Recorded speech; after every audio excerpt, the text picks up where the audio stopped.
Listen, if you leave things the way they are now, you'll regret it for the rest of your life. Telling her might not change anything, but at least you'll have closure.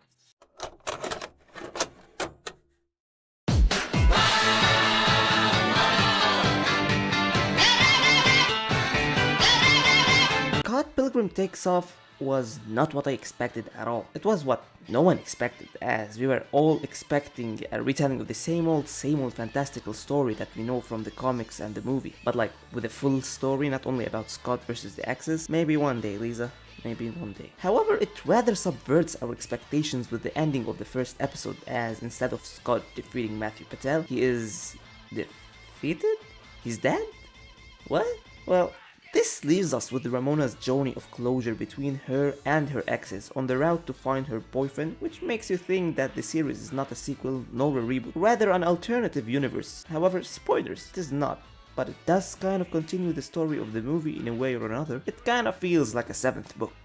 However, what is more important is that this series did what the comics and the movies couldn't, and that is giving happier endings to all characters and committing closure between Ramona and her exes. Instead of just leaving them behind, they gave the exes a second chance of redemption and giving a sound of reason by showing how Ramona is the actual douchebag in the story. Now, before we continue, I need one thing from you.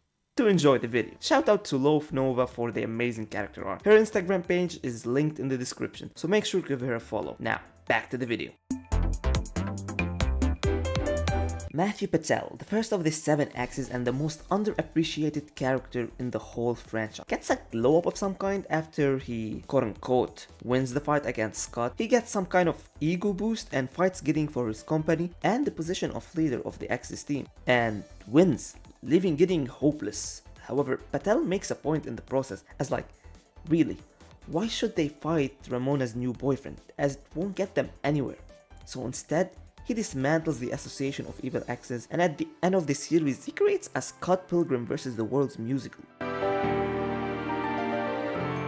Roxy, who was the only person to actually reappear in the comics and the only one who kinda won in the comics too, actually has a pretty good and heartful one-to-one with Ramona during a fight. Ramona going through her bye phase had left Roxy feeling hurt and unseen, so after Ramona apologizes in one of the most fantastic visual scenes I've seen, everything is all good. Oh, and in the same episode we get this legendary kissing scene between Roxy and Kim, and by the finale we see Roxy and Todd forming a blonde exes duo, which is literally cool. Speaking of Todd, he suffers the most in this show. In the movie, he didn't get a real happy ending, and in the show, it's even more chaotic. He stops being a vegetarian and ends up filming a movie directed by young Neil about what if Scott actually won the fight, which is just the movie itself. Wallace changes the script, making Todd kiss Wallace in the film, which turns Todd gay for Wallace? However, Wallace isn't really into him, breaking Todd's heart. We don't get a resolution until the last moments with Roxy, which is like, ouch, right?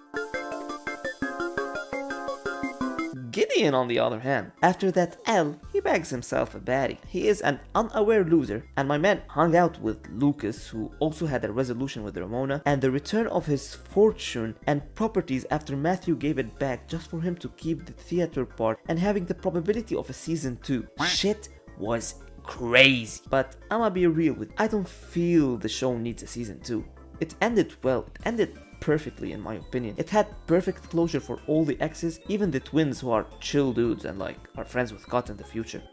But the closure didn't end there. Knives had her happy ending too, as she joined the band, had a great partnership with Steven, and realized how bad of an influence Scott is. And Scott even apologized to her, which is just like, damn, the show knew how to end things on a perfect note.